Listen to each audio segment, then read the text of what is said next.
Okay, so have you ever wondered how we're going to keep training these giant AI models? Yeah, it's getting kind of crazy, right? Like they just keep getting bigger and The bigger. trillions. Yeah, Trillions! trillions of parameters. It's starting to feel like we're launching a rocket every time we train one of these things. So much energy. So much cost. But what if there was a way Like, what if? to train these massive models but use way less computing power? And without, like, sacrificing their performance. Yeah, exactly. That's what we're going to dive into today. A team of researchers actually tackled this. They wrote this paper. It's called Optimizing Large Language Model Training using FP4 Quantization. Okay, so that sounds pretty intense. Yeah. What is quantization? Well, you can think of it like compressing an image file. Okay. Like you're basically reducing the amount of data that you need to represent something. So you're saying instead of having this giant high-resolution image file, Right. we have a smaller, compressed version that still looks pretty much the same. Exactly. And in the world of AI, quantization basically means using fewer bits to represent the numbers inside a model. Okay, I'm starting to get it. And this makes the model smaller, Yeah. faster to process, and it requires less energy to train. Okay, I see the appeal, but Yeah. how far can you push this compression? Like, don't you lose a lot of information if you reduce the number of bits too much? That's the crazy part. Yeah. They focused on something called FP4 quantization, which means they used only 4 bits. 4 bits to represent the numbers. Wow. To put that in perspective, that's like trying to describe the entire universe using only 16 words. Oh my gosh, this sounds impossible. I can barely write a grocery list with 16 words. I know, right? So how on earth can you capture the complexity of language with such limited precision? Well, that was the challenge. Yeah. And a lot of people thought it couldn't be done. If you just try to like cram all the information into 4 bits without any kind of special techniques, things just fall apart. Like, the model's performance completely tanks. Like it suddenly forgets everything it's learned. Basically. Yeah, it's like it has a meltdown. Wow. Okay, so what was their secret sauce? Yeah. How did they make this FP4 quantization actually work? Well, they tackled the problem head on. Okay. They focused on 2 main hurdles. Okay. Weight quantization errors and activation outliers. All right, let's break those down. Yeah. First, what are weight quantization errors and how do they fix them? Okay, so first you need to understand that the weights in a neural network are basically like the knobs and dials that the model adjusts during training to learn from data. Okay. And when you quantize these weights, you inevitably introduce some errors because you're representing them with fewer bits. So it's like trying to tune a radio with only a few preset stations. Right. You can't get the perfect frequency. Exactly. So how do you fine-tune the model if you only have a few core settings? Well, they came up with a clever solution called a differentiable gradient estimator, or DGE. DGE. And think of it like adding a fine-tuning knob to those preset stations. Oh, okay. Instead of like harshly cutting off the numbers during quantization, the DGE makes the process a bit blurry. Blurry. Yeah. Allowing for more precise adjustments during training. It's like having a dimmer switch instead of just an on-off button. Exactly. So you have more control over the intensity even with a limited number of settings. Exactly. The DGE basically allows the model to learn effectively, even with the constraints of 4-bit precision. It makes sure that those like knobs and dials are still fine-tunable despite the limited resolution. Yes, exactly. Okay, that makes sense. But what about those activation outliers you mentioned? What are those and why are they a problem? So activations are basically the signals that flow through the neural network. Okay. Kind of like electrical currents in our brains. Most of these activations fall within a certain range. Okay. But sometimes you get a few extreme values, these outliers that are way outside the norm. Like a sudden surge of electricity. Yes. And if you're not careful, these outliers can mess up the entire scaling of the data. Imagine you're trying to take a group photo. Okay. But there's one person standing like miles away. Oh, yeah. It completely throws off the composition. Makes sense. Right. So how did they deal with these photobombing outliers? They developed a method called outlier clamping and compensation, or OCC. OCC. And it essentially like tames those wild outliers. Oh. It first clamps them to a threshold. So it brings that distant person back into the photo. Exactly. Okay. And then it uses a clever trick called a sparse matrix to compensate for the lost information.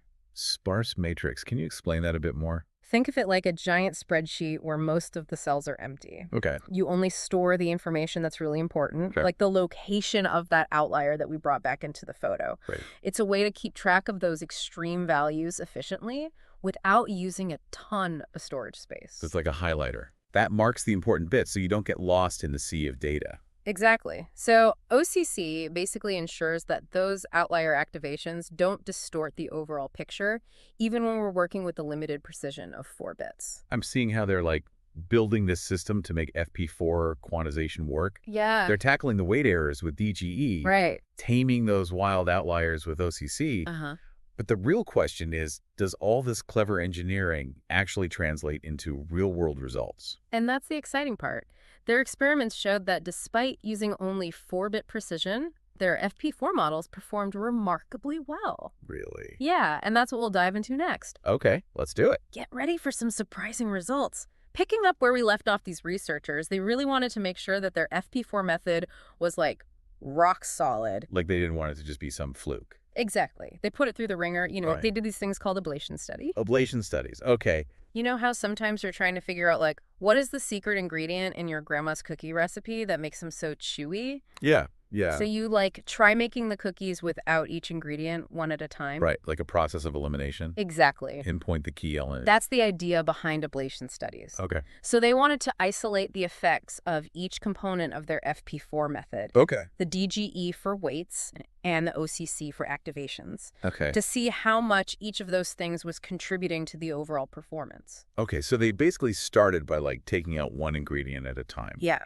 Starting with the DGE. Right. So they trained a model using only FP4 for the weights, but they kept the activations at a higher precision. Okay. And what they found was that even without any special treatment for those pesky activation outliers, just using the DGE for the weights already led to pretty significant improvements. Compared to just like forcing the weights into FP4. Right, exactly. Wow. Okay. So that blurry quantization that the DGE provides is really doing some heavy lifting. It is. It allows for those more subtle adjustments to the weight values. Yeah.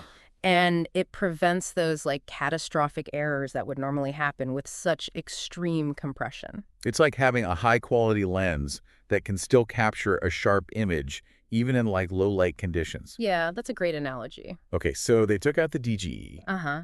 What happened when they removed the OCC? Oh, boy. Yeah. It was not pretty. Yeah. The training process completely crashed and burned. Really? The loss values just went haywire. So the OCC is more than just like a safety net. It is. It's like absolutely essential. It's like a conductor who keeps the orchestra in sync. Yeah. You know, prevents those outlier instruments from like drowning out the rest of the ensemble. Okay, so they're crucial for this to work. Yes. Okay. By clamping those outliers and compensating for that lost information, the OCC ensures that those extreme values don't throw off the entire learning process. So it's like a pressure valve that prevents the system from exploding. Exactly. Now, I'm curious, how did they determine the optimal clamping threshold? Like, it seems like there's a delicate balance between taming those outliers and preserving enough information. Yeah, that's a great question. Yeah. So they controlled the clamping threshold using a parameter called alpha. Alpha, okay. Kind of like a dial that you can adjust. Yeah. A higher alpha means you clamp more aggressively, Okay.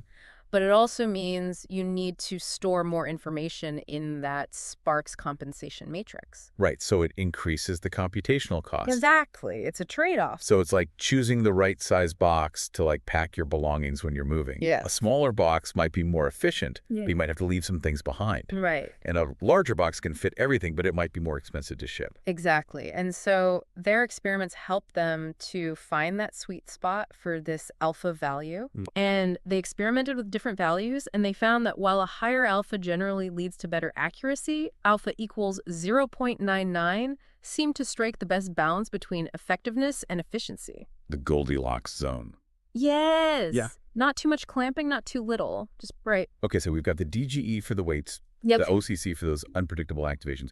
But they mentioned one more thing. Yes. Granularity. Granularity. What is granularity? So granularity refers to the level at which you apply the quantization. Okay. So do you quantize like every single number independently, or do you group them together? So it's like deciding whether to pack your clothes individually or like put them all into a suitcase. Exactly. They experimented with different granularities for packing methods for their numbers. And what they found was that for FP4 to really work well, you need a finer grained approach, quantizing numbers in smaller, more organized groups. Makes sense. So it's like using smaller containers to pack delicate items so they don't get damaged in transit. So it's all about finding that right balance between compression and preserving information. It is. They really fine-tuned this FP4 quantization method. They did. But how does it actually perform in the real world? Well, that's what they wanted to know, too. Yeah. So they didn't just stop at, like, tweaking the technical details. They put their FP4 method to the test on various tasks that these LLMs are actually used for, things like question answering, natural language inference, even common sense reasoning. So they wanted to make sure it wasn't just like a theoretical exercise. Exactly. It had to like prove its worth in the real world. They wanted to see if a model trained with this ultra-low precision could still hold its own against models trained with, the standard higher precision methods. Okay. And that's what we'll delve into next. Okay. Get ready for some surprising results. Okay, so we've unpacked all the technical stuff about FP4 quantization and how the researchers actually made it work. Right. We've seen the tests and they put it through all that. But I'm really curious, like, what does all this mean for the future? Oh, this is a big one. It's a game changer. Yeah. Imagine a world where training these powerful AI models becomes so much faster, cheaper, and more energy efficient. That's the promise of FP4 quantization. It is. Yeah. It's huge. So we're not just talking about, like, incremental improvements. No. This is a fundamental shift in how we think about AI. Absolutely. Develop AI, deploy AI, all of that. Yeah. And one of the most exciting things, I think, is that it has the potential to democratize AI research and development. What do you mean? Right now, training large language models is like this exclusive club, right? Yeah. It's only for the big guys with massive resources. But FP4 quantization could like blow the doors wide open. It's like everyone can come to the party now. Exactly. Startups, Yeah. smaller research groups, even individual developers could have access to the tools they need to experiment with these cutting-edge models without needing like a supercomputer. That would be amazing. And it's not just about accessibility. Think about the environmental impact. Right. Training these massive AI models uses a ton of energy. Yeah, it's a huge carbon footprint. It is. And it's only going to get worse as these models get even bigger. Right. FP4 quantization offers a way to make AI development much more sustainable. So we could have faster, cheaper, more accessible, and more sustainable AI development. At the same time. It's like a win-win-win-win. It is, and with these advancements, we can explore even more ambitious AI applications. Right. Like in healthcare, climate modeling, scientific discovery. So we could use these powerful, energy-efficient AI models to, like, accelerate drug discovery or predict and prevent natural disasters. Yeah, or even unravel the mysteries of the universe. Who knows? It's so exciting to think about all the possibilities. It really is. And the positive impact this could have on the world. Of course, like any powerful technology, we need to think about the risks, you know? The ethical implication. Exactly. But with some careful planning and open discussion and a commitment to responsible development, we can definitely harness this power for good. This has been such a fascinating deep dive. I've learned so much. Me too. FP4 quantization isn't just about making AI more efficient. Right. It's about unlocking its true potential to help solve the world's biggest challenges. Couldn't have said it better myself. It's really a testament to human ingenuity. Yeah, our pursuit of knowledge. It shows that sometimes the most groundbreaking solutions come from challenging our assumptions and finding new ways to do more with less. Totally agree. Well, on that note, we'll leave you with a final thought. Okay. What if the future of AI is not about building bigger and bigger models, but about finding smarter, more efficient approaches that make this incredible technology accessible to everyone? That's a great question to ponder. Thanks for joining us on this deep dive. Until next time, keep exploring, keep learning, and keep pushing the boundaries of what's possible.